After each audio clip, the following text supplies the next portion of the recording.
Bonsoir Jérôme Pierrat. Bonsoir. Vous êtes journaliste, spécialiste de la criminalité organisée. Vous enquêtez beaucoup dans ce milieu et vous publiez aujourd'hui Parrain de cité. C'est un livre dans lequel vous racontez comment des petits caïds de banlieue deviennent des rois finalement, des cadors du trafic international. Un mot d'abord sur Michel Ardouin, l'ex-truand qui vient de mourir, que vous connaissiez bien. C'était un proche de Mesrine.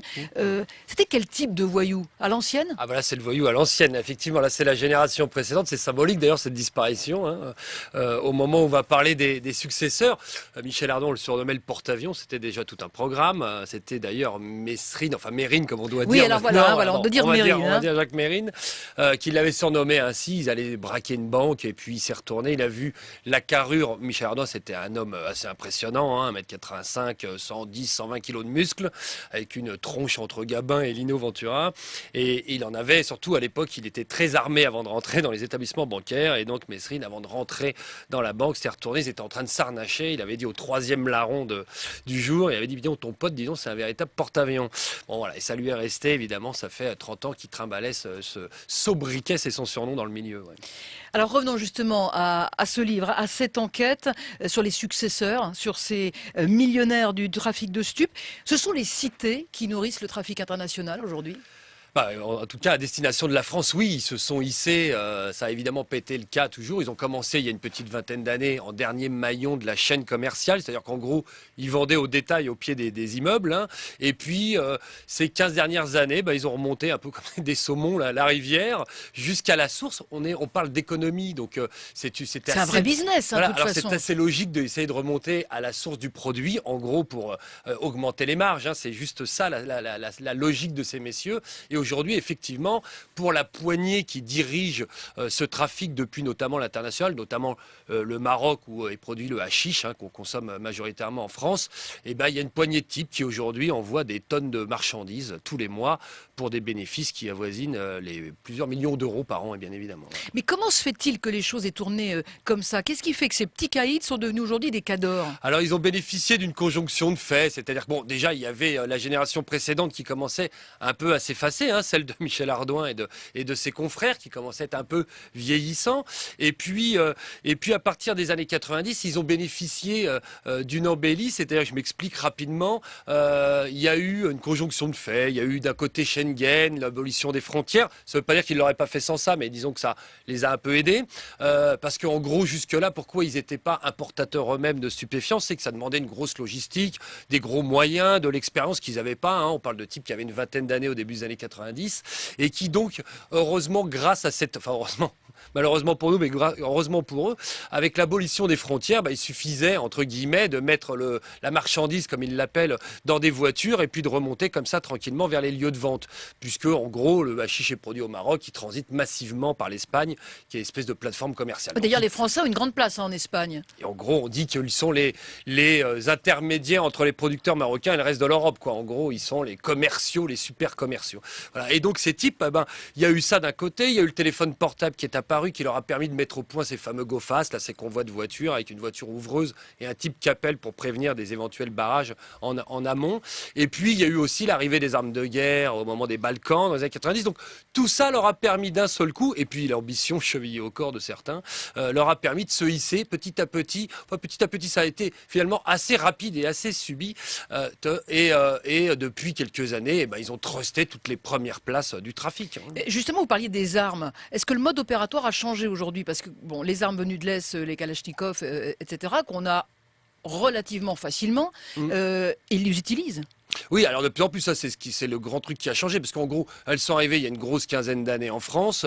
Jusque-là, on en possédait, on les exhibait, on se regardait dans la glace avec. J'étais à peu près innocent. Et puis depuis quelques années, la grosse différence, c'est qu'aujourd'hui, ils les sortent, ils s'en servent, et on se tue allègrement avec, ça avoisine à peu près les 80-100 personnes tuées chaque année. On parle beaucoup de Marseille, mais ça a lieu partout ailleurs. Et vous dites justement que tous ces garçons issus de cité font jeu égal avec la pègre internationale aujourd'hui. Mais où se rencontrent-ils? C'est la prison qui est toujours le lieu où on fait des De toute rencontres? façon, voilà, malheureusement, la prison est toujours l'université du crime, hein. C'est là qu'on connaît les autres. Alors, il y a la prison et puis il y a des places comme ça. Alors, par exemple, en Espagne, pour rencontrer les barons marocains ou les Sud-Américains qui proposent la coke, c'est-à-dire les représentants des cartels colombiens, vénézuéliens, etc. Les choses sont bien faites, puisqu'en gros, tous ces messieurs fréquentent les mêmes endroits, notamment la Costa del Sol espagnole.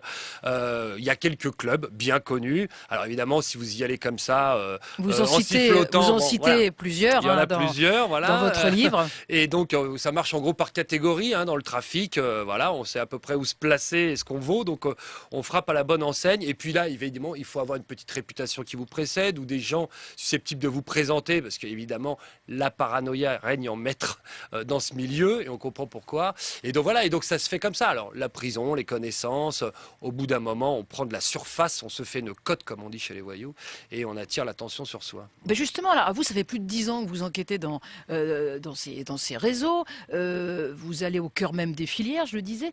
Mais comment faites-vous pour obtenir leur confiance? Parce qu'ils savent qui vous êtes, ils savent que vous écrivez oui, moi, dans j'y les vais journaux pas et dans les livres. J'y vais pas en caméra cachée ou en tout cas Ils ou en vous parlent? identité masquée. Donc alors, effectivement, ils me parlent pas tous, hein. Il y en a plusieurs qui préfèrent que je passe mon chemin et que je reste loin d'eux. Bon, on peut le comprendre évidemment. Et puis il y en a qui se laissent convaincre. Alors ça marche comment?